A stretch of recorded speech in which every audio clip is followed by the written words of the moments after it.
Good morning my dear friend and family. আশা করি তোমরা সবাই ভালো আছো। I am so happy, so satisfied, so elegant. Thank you so much. Thank you. সবাই জানো আমি ল অফ অ্যাট্রাকশান নিয়ে বা ল অফ নেচার নিয়ে, নেচারের যে রুল আছে তাই নিয়ে আমি এই চ্যানেলে কথা বলি। আজকে একটা ডিফারেন্ট ব্যাপার নিয়ে আসছি, যেটা হলো স্পিরিচুয়াল। মানে আমরা যতই ল অফ নেচারকে ফলো করি না কেন, বা ল অফ নেচার আমরা আমাদের জীবনের লাইফে রোজকার দৈনন্দিন জীবনে আমরা সেটাকে প্র্যাকটিস বা অভ্যাস বা করি না কেন, উইদাউট স্পিরিচুয়ালে কিন্তু আমরা কিছু অ্যাচিভ করতে পারবো না। মানে ভগবানকে আমি বিশ্বাস করি, ভগবানকে সাথে ছাড়া উইদাউট ভগবান বা উইদাউট গড আমরা কেউ অ্যাচিভ করতে পারবো না কোনোদিন। তো আজকে হচ্ছে সেপ্টেম্বরের 17 তারিখ, তাই তো 17 সেপ্টেম্বর। তো আজকে থেকে শুরু হচ্ছে একটা নতুন সেটা হলো পিতৃপক্ষ, তাই তো। পিতৃপক্ষ আমরা ছোটোবেলা থেকে শুনে এসেছি, এবং এই পিতৃপক্ষে সব তর্পণ হয়, হয়, এটা হয় সেটা হয়। তো আমি সহজ কতগুলো পদ্ধতি তোমাদেরকে বলতে এসেছি, যেগুলো যারা যেতে পারছে না গঙ্গার ধারে, প্রতিদিন যেতে পারবে না, যাওয়া সম্ভব নয়, এবং তারা বাড়িতে বসে এই কাজটা করতে পারবে। হ্যাঁ, যাদের বাড়িতে ছেলেরা আছে বা পুরুষ আছে তারা পুরুষরাই কেবল করবে, আর যাদের বাড়িতে পুরুষ নেই, যেমন আমার বাড়িতে কোনো পুরুষ নেই, আমি আমার 2 মেয়ে, আমার শাশুড়ি মা, তো সুতরাং এই কাজটা আমাকেই বা আমাদেরকেই করতে হবে। ঠিক সেই রকম যাদের বাড়ি পুরুষ নেই তারা শুধুই মেয়েরা করবে, আর যাদের বাড়ি পুরুষ আছে তারা পুরুষ করবে। আমরা বাঙালিরা দেখেছি যে বিভিন্ন উৎসব আয়োজন হয়, যেমন দুর্গা পূজা, সরস্বতী পূজা, লক্ষ্মী পূজা, বিভিন্ন রকম 12 মাসে 13 পার্বণ বাঙালিদের বলেন লেগে আছে, কিন্তু পুজোটাকে ঠিকভাবে আমরা কখনো করতে পারিনি, করতে শিখিনি, করতে জানি না। কিন্তু আমি অনেক বই পড়ে এখানে এসে অনেক গুরুদের শুনে, অনেক মেন্টরদেরকে শুনে কীভাবে পুজো পাঠ করতে হয়, বিভিন্ন রকম নিয়মকানুন আমি জানতে পেরেছি, এবং সত্যি আমার ভীষণ ভালো লাগে এগুলো জেনে এবং এগুলো করে, এবং আমি অনেক ফল পেয়েছি। এবং আমি বলি না, আমি ছোটো অ্যাচিভমেন্ট বলো, বিগ অ্যাচিভমেন্ট বলো, সেগুলো প্রত্যেকটা স্টেপ বাই স্টেপ কীভাবে হচ্ছে, কীভাবে হলো, সব কিছু আমি তোমাদেরকে জানাতে চাই। কারণ আমিও চাই, যখন আমি জানতে পেরেছি যে আমরা ওয়ার্দি নিয়ে আমরা জন্মেছি,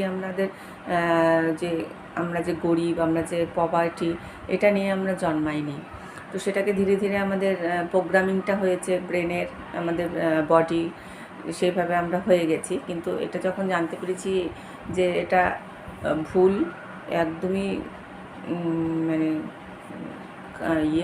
তো সেই দিন থেকে আমি চাই যে আমার মতন যারা আছে, আমার থেকে যারা আরও খারাপ পরিস্থিতিতে আছে, তারা যাতে জীবনে অনেক উন্নতি করতে পারে, অনেক ভালো করতে পারে, এবং তার জীবনের সম্পর্কে জানতে পারে, জীবনের গোল তার যদি কিছু থেকে থাকে অ্যাচিভ করতে পারে। সেই জন্য আমি তোমাদেরকে আমি যা কিছু করি, যা কিছু প্র্যাকটিস করি, যা কিছু আধ্যাত্মিক জগতে যা কিছু আমি ফলো করি, সেগুলো আমিও তোমাদেরকে বলি, তোমরা যাতে এগুলো ফলো করে। খুব সহজ, না বাইরে যেতে হবে, না কিছু, না তোমার কোনো এক্সপেন্সিভ কিছু।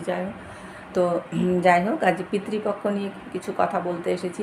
একটা কথা মনে রাখবে, পিতৃপক্ষ মানে হচ্ছে আমাদের বাবা শুধু বাবা নয়, বাবা কাকা জ্যাঠারা নয়, তারা তো আছেই, তার উপরেও আছে তাদের ঠাকুরদা, দাদু, ঠাকুরদার যেসব ভাইরা, দাদুর যেসব ভাইরা, তারা, এবং কারণ তারা হচ্ছে আমাদের বংশধর, বিভিন্নভাবে এসেছে আমরা, এবং তাদের ব্লেসিংস আমাদের খুব দরকার।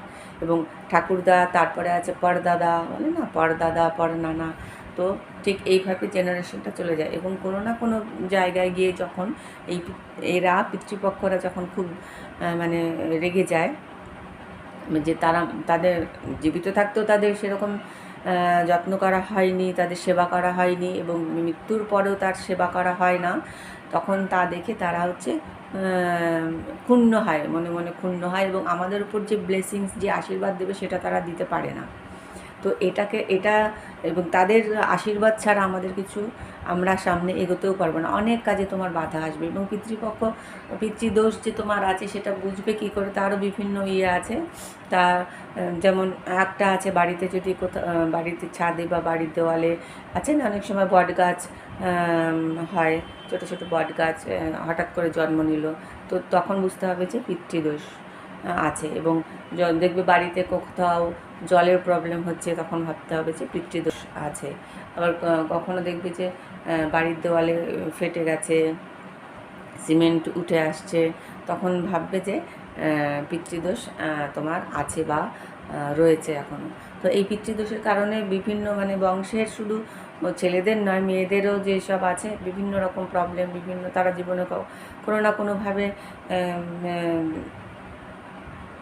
বাধা এবং ঝামেলা, জীবনটা স্মুথলিভাবে চলে না। তো এই পিতৃদোষটাকে খণ্ডন করার জন্য বা পিতৃদোষ যাতে পিতৃরা আমাদের যে পিতৃদেবরা আছে তারা যাতে সুখী হয়, খুশি হয় এবং আমাদের উপর আশীর্বাদ ব্লেসিংস করে, তার জন্য এই যে 15 দিন, আজকে থেকে আমার ভিডিওটা একটু লেট হয়ে গেল, সরি। তো আজকে থেকে মানে আজকে 17 তারিখ, আজকে থেকে শুরু, এবং আজকে থেকে শুরু হয়ে চলবে হচ্ছে দেবীপক্ষ যবে থেকে শুরু, মানে অক্টোবরের 2 তারিখ পর্যন্ত। অক্টোবরের 2 থেকে শুরু হবে মহালয়া, আমাদের দেবীপক্ষ, আমাদের মা দেবী আসবেন তার আগমনের।